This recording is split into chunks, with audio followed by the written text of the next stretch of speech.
gaming suite next door. Tomorrow should be a good number of Smash Brothers tournaments throughout the day. Those who want to get their Super Smash on. We've got Fire Bunny Games, the tabletop games over here for some fun pick up and play action. And then part of the gaming suite, we also have Magic tournaments, Pokemon, Yu-Gi-Oh! So go check that out. And thank you, Johnny B, for helping us set that up. This week we have James Mathis III. He's the voice of the Black Panther.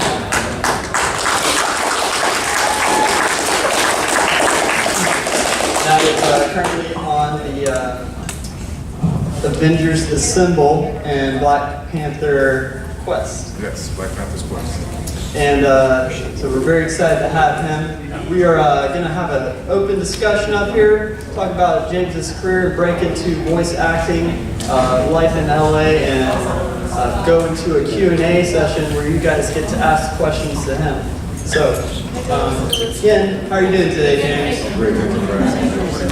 Doing all right. Test. How's that mic sound for you? The mic is cool. You guys let me know if you have any trouble hearing me. I'll be sure to project. All right. And as you can see, we planned meticulously to have cool hats. You have to have a cool hat to be up here. So, James, we taken a look at some of the things you've done, and it looks like you've made a name for yourself over in LA. Doing my best. Doing my best. My name is James Mathis from Brooklyn, New York. I live in LA now. I went to USC's film school. I graduated and liked LA enough to want to make it my home. So I've been in LA for probably the past 25 years. I started doing voiceover professionally about 15 years ago. Prior to that, I was doing production assistant work in the film industry and TV industry, as well as working on camera as an actor, doing guest star roles, co-star roles. I was a regular at a series for VH1 a few years ago before making the transition to voiceover. That VH1 series, that was called I Hate My 30s? I Hate My 30s, yes. All right. So what's so bad about being 30 or in the 30s? Well, it's all the things that you don't have the benefit or luxury of in the 20s. Credit becomes way more important. Owning a home as opposed to renting an apartment becomes more important. So, but it was just about the growing pains that come with turning 30. So, speaking of that credit score, how is your credit score? It's competitive. Competitive, all right. Very cool. So, you went from VH1. I noticed that it says you did some music videos. I did, yes. So, Tony Braxton. Yes. You know, in the heyday of R&B, everyone did music videos, and I took pretty good care of myself, and so I was able to be cast as the guy. In a few cases, I was the boyfriend who did wrong. That's what I was in both videos. Oh, okay. For Tony Braxton, I was a peeping Tom in a neighboring building, and she'd just come home after the Grammys or some award ceremony, and I was the eager neighbor. All right. I know Pat here, who is part of our Auburndale Police Department, probably one to appreciate Peeping Toms at Tony Braxton's apartment. Right, no, I don't think any editor should. It's acceptable behavior at all, but it played well on the screen. Definitely. So it says that you were working with FX Networks, and you were part of a acclaimed series, Noah's Ark. Yes. I am not familiar with that one. Is anyone in the crowd? Are you guys familiar with Noah's Ark? Yeah, it's an acquired taste. Okay. I think it spoke to, it was a relationship series that was the first of its kind to focus on the relationship of black men. Oh. And so that set it apart from any show before it. Right. It can be likened to Sex and the City in the way they follow the core group of four and their escapades in the city as young, single, and unavailable men. Right on, and that seems like FX has taken a departure from that style. That seems pretty groundbreaking for their format at the time. Yeah, well, this series actually aired on Logo, which was one of MTV's networks. Okay. My work at FX was more in production. I worked in producing on-air programs. Okay. Whatever shows we aired, I made sure we had commercials to promote those shows. Okay. And yeah, you've done a bit of commercial work, it seems like. I've heard that you worked for McDonald's, Coors Light, doing some promos for them. Yeah, I think the McDonald's work came around when they were featuring the I'm Loving It campaign. Okay.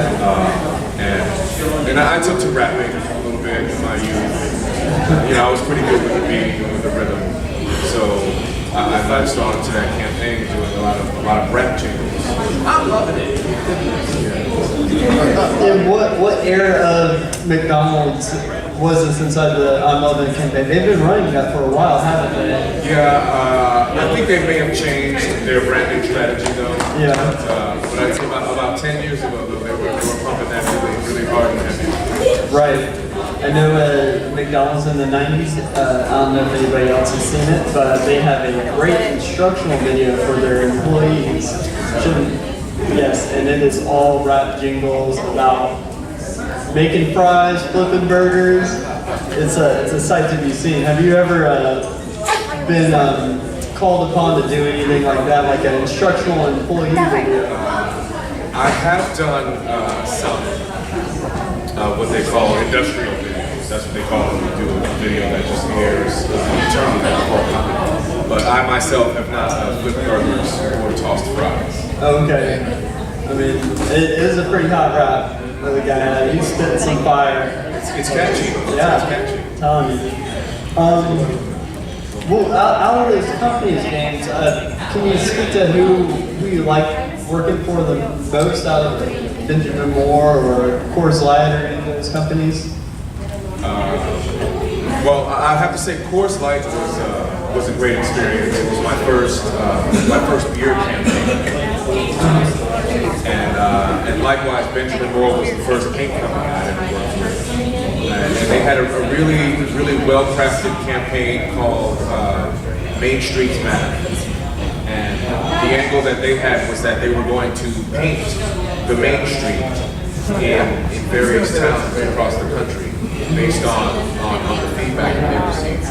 So I was part of that campaign, focusing people's attentions on the finer details of a main street in a small town, for example. You know, like the ice cream shop that still serves real ice cream.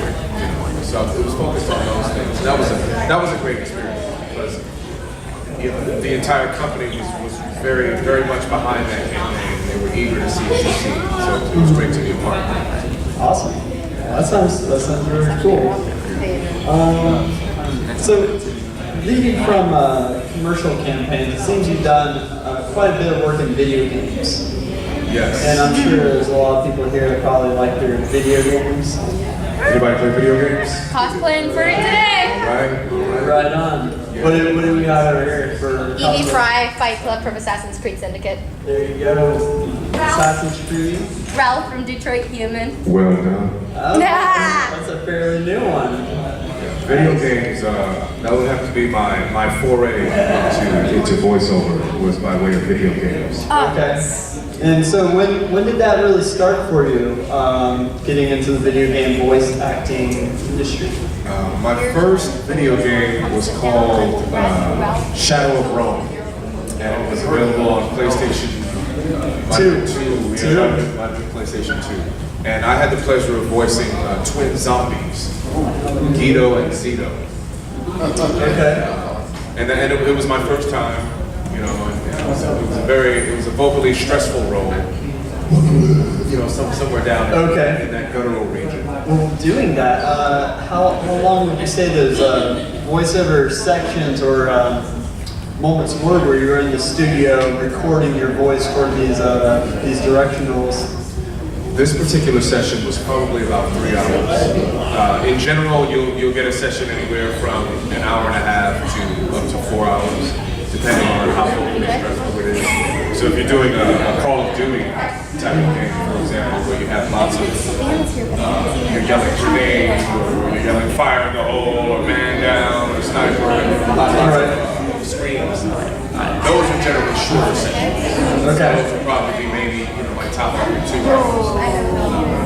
But yeah, from that first game, that led to my first animated role in a cartoon series, which was on Ben 10. Ben 10, directed by the same person. So it was directed by the same person. Do you find yourself maybe still working with that person, or following people around in the industry? Yes, there's a lot of that. In fact, I just worked with her maybe a month ago on a new video game project that I'm not allowed to talk about. But it was really nice to, I won't call it full circle, but it's been a long time since I did my first project.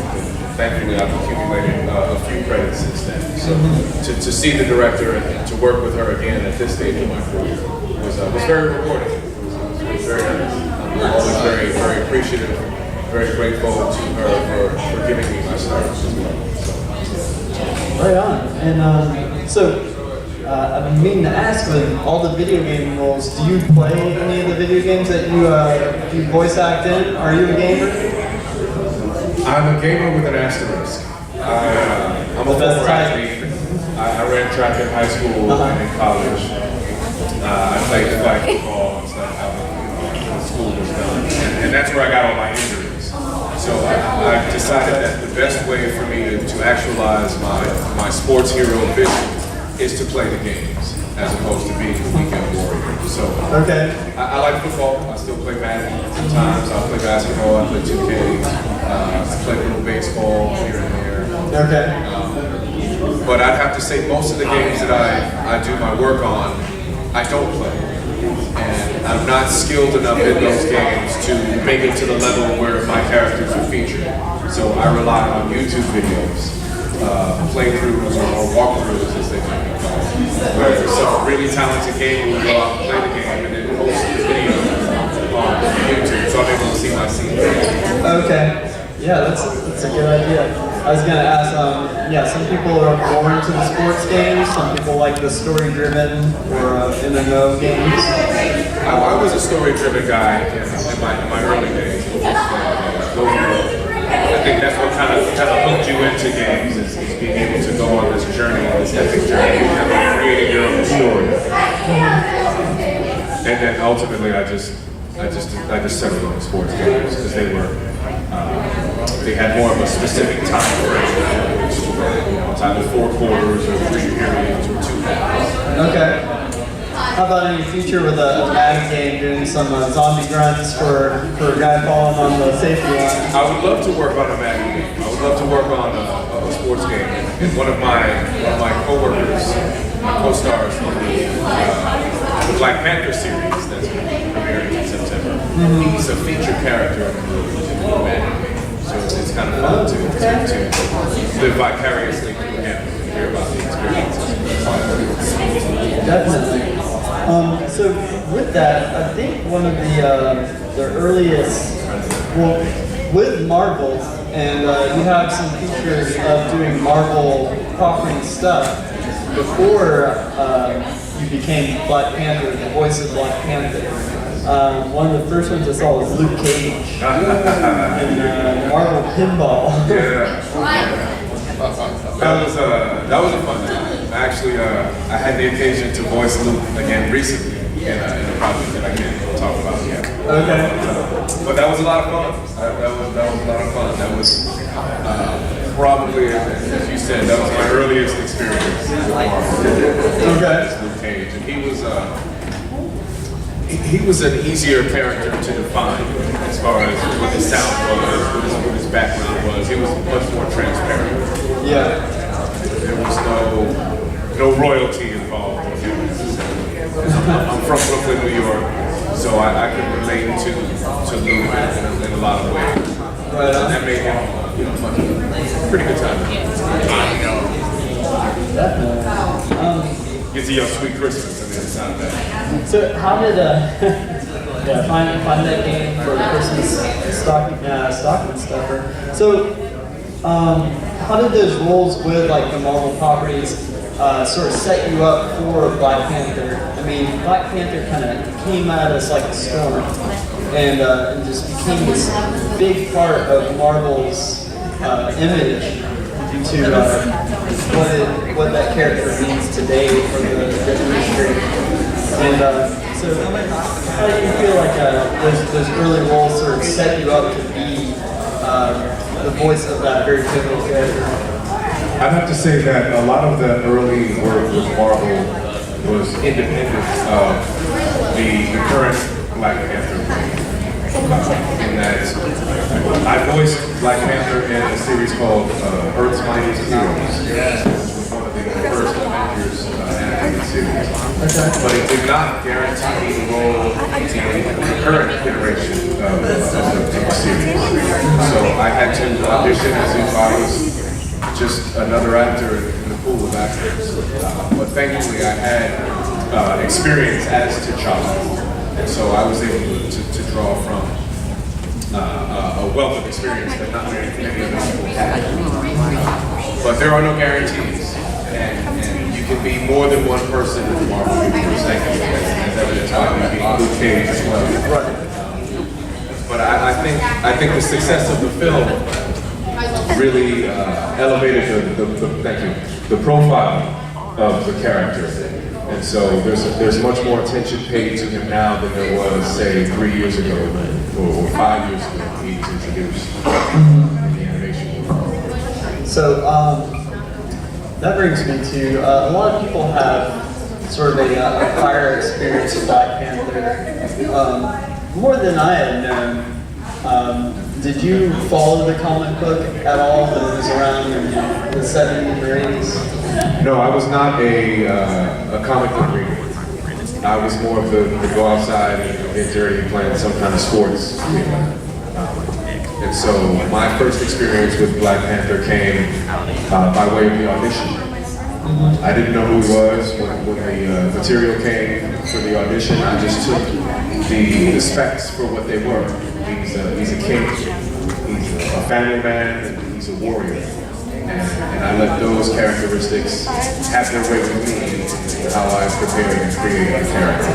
So it wasn't based on a lifelong knowledge of who he was. You know, it was based on the information I was given.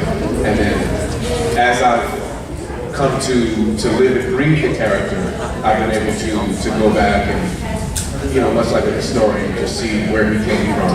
Right. And the different twists and turns that writers have taken with him. I think that's pretty cool, and I'm always a sort of fan of or think about this in the fact of that coming from maybe an area where you didn't know the character, didn't have these like previous expectations lead up to, based on your own nostalgia experience, so maybe helped you to more properly prepare that character and bring it to life. Well, I think now, comparably, it would be if I took all of the equity from the movie and then tried to apply that to what I do now in voicing the character. But I didn't do that. I think we live in two decidedly different worlds. I think the Marvel Cinematic Universe is decidedly different from the animated universe. For sure. And so our stories are different in the series that we have premiering in September. There was no synergy between what the on-screen script dictated and what the animated series dictates. And so we just took our own take on it. Right. So we've got different angles on villains. Killmonger in our series is a little bit different than he was or is in the film. And the same with Ulysses Claw. Okay. But I think it has framed people's expectations for the series based on what they saw in the movie. Yeah. So I have to let them know, like, you know, the character at his core is still the same. but he's on way different adventures now, or more suited to animation. Sure, and that is one of those great flexibilities in comic books is there's all these different storylines and ways to tell the story of this character. It's really like each character is the centerpiece of a multitude of universes that they experience, and we get to just view into that window into a whole different universe within that multiverse that Marvel or DC Comics is. And over the years, just to add about Marvel characters and the actors playing Marvel characters, there have been different actors. There have been a few different actors playing Spider-Man, for example. And what you don't get is one actor trying to play Spider-Man the way another actor did. And so that's my approach to Black Panther, to T'Challa. I'm not trying to do Chadwick doing T'Challa. We both are two actors playing a role. So I think that's how the character is best served. Not trying to be someone else's or have someone else's interpretation, but to have my own. I agree with you there. That's very cool. So we talked about the movie side of things, and then putting that to the manual and sort of the differences and comparisons you can make with those. And one thing I noticed with the new comic book series they have coming out, that is written and done by Ta-Nehisi Coates. And I think that's huge for the series. Ta-Nehisi Coates is a huge writer now for just the Black experience here in America. Of course, he came out with his sort of love letter to his son, talking about sort of the racial discrimination in this country, and has been just a very prolific writer in that way. What do you think? Have you read any of this stuff with the comic book? I own them, but I have not read them. Okay. For me, it's important not to play his version of the character in what I do, and so I just have chosen to keep them separate. Okay. Well, and so where I'm getting with that is that Black Panther plays this big role now in America, and it plays a very social role with just sort of I don't want to say the Black experience in America, but definitely is a part of that culture and telling a story. And how do you feel the animated series? Do they speak to that in any way, or do they aim for that when making the shows?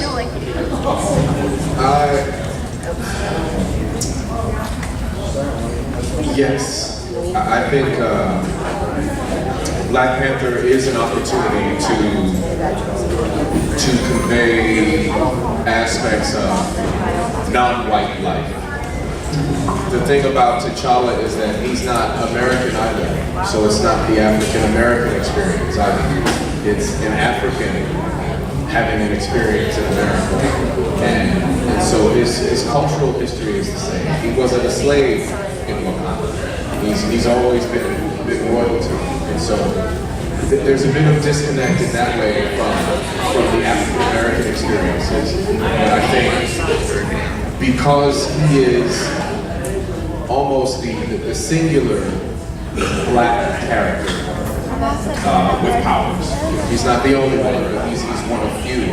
I think his place, his dynamic within the scope of other heroes is analogous to what the African American experience is. So if you just look at how T'Challa is regarded among other heroes, I think you can glean glimpses of African Americans in relation to other Americans, but not a direct correlation with the African American experience. Okay, very cool, and I think that's very cool to bring to an animated series that we approach our children and our young audience with these very real issues that we have to deal with as not just adults, but as society as a whole. Yeah. I think among the things that I really appreciate about T'Challa is, he's not limited to like I said, to the experiences of African Americans in America.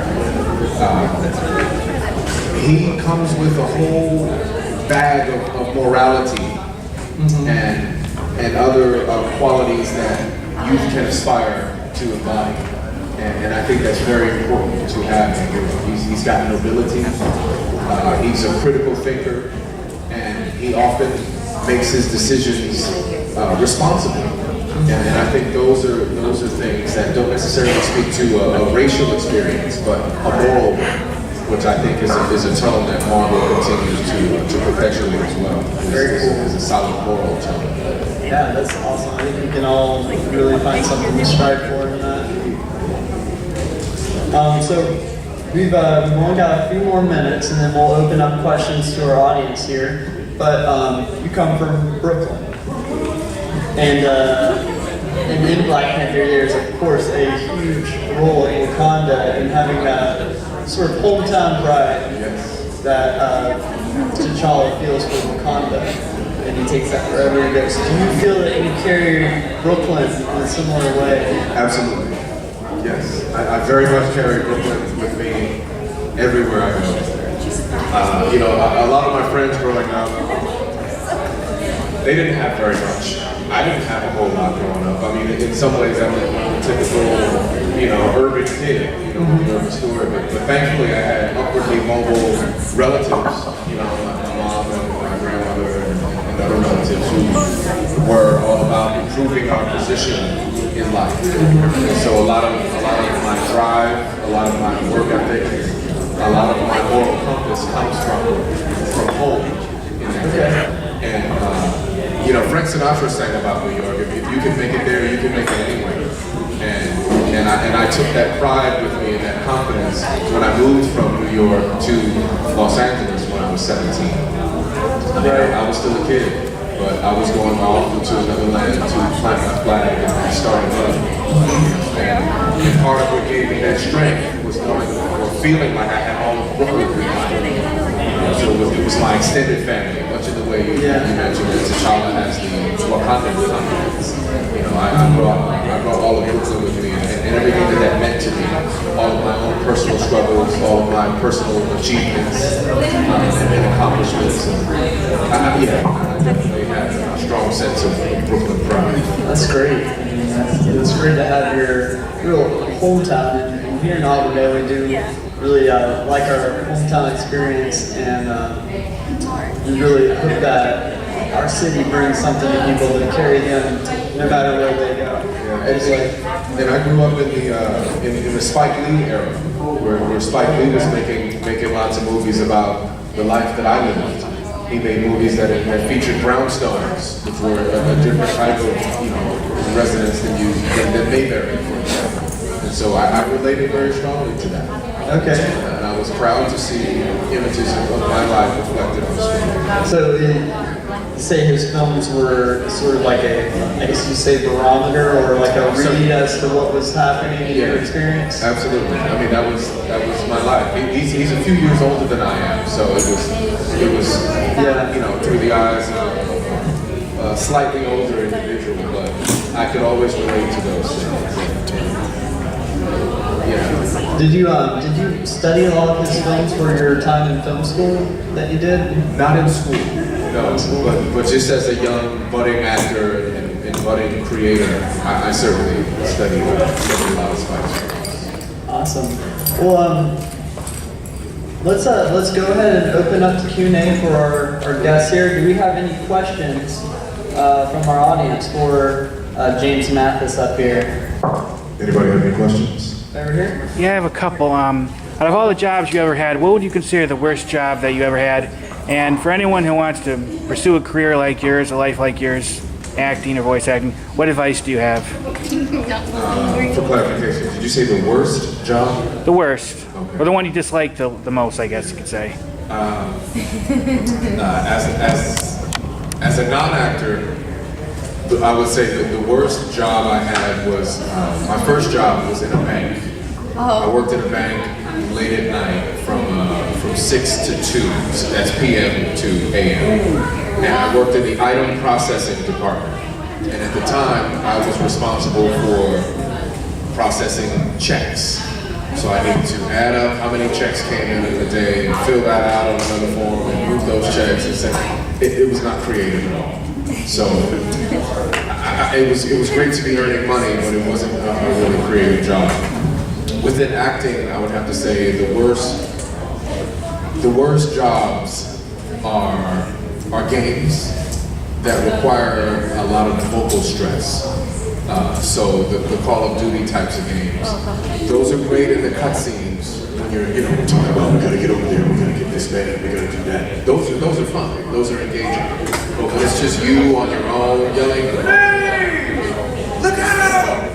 Those things after a while become battle channels, what they call them. When you're playing a game and somebody's yelling, ah! And you die and it's death by fire. In our lives we only die once. And so when I have to die take after take after take, that becomes pretty challenging and stressful. It can also limit how well I can do my job in other jobs that follow that, because I have to then recover from the vocal stress. If you're interested in being an actor, if you're interested in being a voice actor, I'd have to say, foremost, know what you're getting into, know yourself. Know what your strengths are and your weaknesses are as an actor. If you're a man of many voices, then try to sculpt your path in one that will allow you to flourish as a man of many voices. If you're a character guy, and maybe you're good at one or two characters, work on being the best at those things. Not everyone has to be a jack of all trades. If you're a voice person, you don't have to have a bunch of voices. The Nancy Cartwright, who does The Simpsons and has been doing Bart Simpson forever, is only known really for doing Bart Simpson. Not a cacophony of other voices. So you don't need the volume in that way necessarily. You just have to focus on what you're good at and be honest with yourself. You don't want to go into it thinking that you're halfway decent at something and to find out that you're not. Better to be keeping real with yourself. I know there's some things I'm not good at. And so if an audition comes up requiring me to do those things, I'll probably pass. Thanks. I can only really feel for the guy that has the yell snake from Metal Gear Solid. Thinking about that, how many takes he has to sit there going, snake, snake, snake! Any other questions from the audience? Yes. What is your most favorite part about working as Black Panther? What was your favorite part about that? My favorite part of working as Black Panther, I would have to say, was it's been the opportunity to be in charge. When I started as Black Panther, he was maybe, if there are 10 heroes, he might have been the 9th or 10th with things to say. But as the character has evolved, he's now maybe first or second. And so I think that's probably my favorite part about it is because I know what he stands for. I know he's a king, I know he's well-grounded, and the opportunity to put that out there has been really, really cool. So you see him like a lot in you, and you see you in him definitely. I try to embody his finer qualities. I think it just makes sense. To be good to people. To make rational decisions. Things like that. I think are good qualities to have. Thank you for your question. Yes. Alright, so how does a zombie voice actor part work? I'm confused. Are they how does the audition go? Do they go nah? Interesting. That was the first job that I'd ever gotten cast off of my demo reel. Right. So I had a reel that was about 1.5 minutes long that showcased different voices that I could do. And so my agency submitted that to this particular casting director who hired me to do voices that she heard on my reel. So thankfully I didn't have to audition. But what I did have to do when I got there was look at the images of the characters and make sure that the voice that I had chosen would match the characters. Which you don't always have the benefit. Sometimes you just have to just throw a voice out there. Other times you do get an image or something that works. Yeah. How, for anything zombie related, I think we're still kind of riding on the zombie wave. But it hit a long time ago, and everything was coming out, zombie this, zombie that. With The Walking Dead, I think we got Yeah, that was like Yeah. the epitome of everything zombie. It's How- still going. Still. It's still going. going. Somehow they find a way. How much detail do you think goes into making an individual zombie part? Do they want to, zone in on this particular zombie that maybe shows up once or twice in the series, or? I think it depends on the project.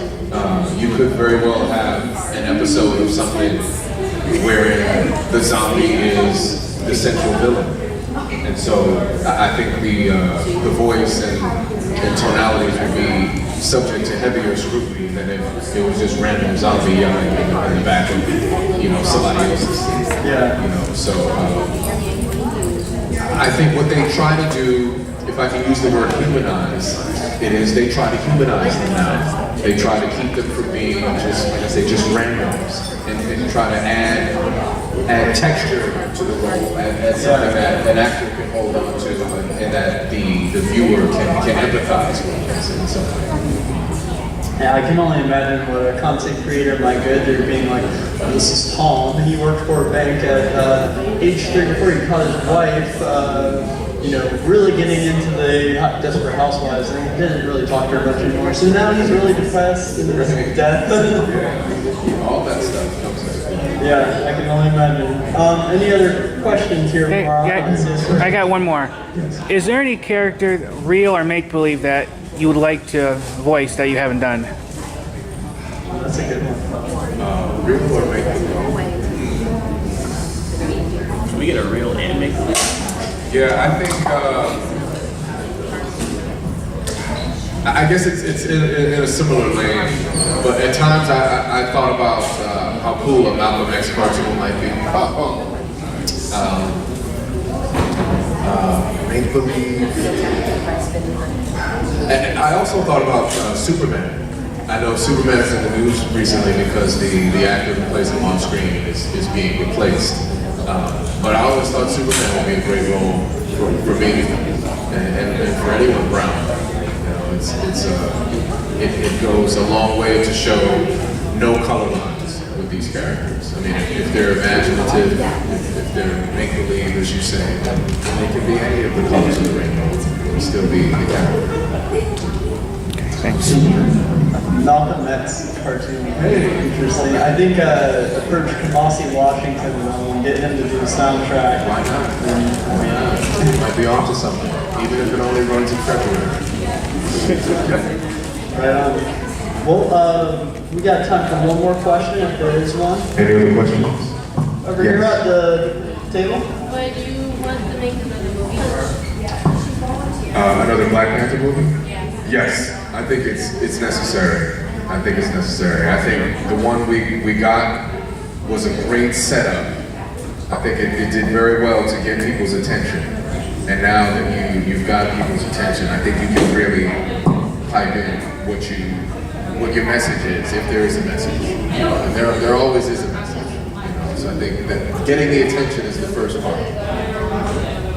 And with the Black Panther movie, we will be showing that tonight at our community center. That's at 405 Bennett Street, not too far from here. It's a free event to the public, so if you got friends or family that want to join along, please invite them. And so right now we will close the panel down. We'll be in the back doing photo ops and autographs if anybody wants to go back and talk with James. Thank you guys. Thank you.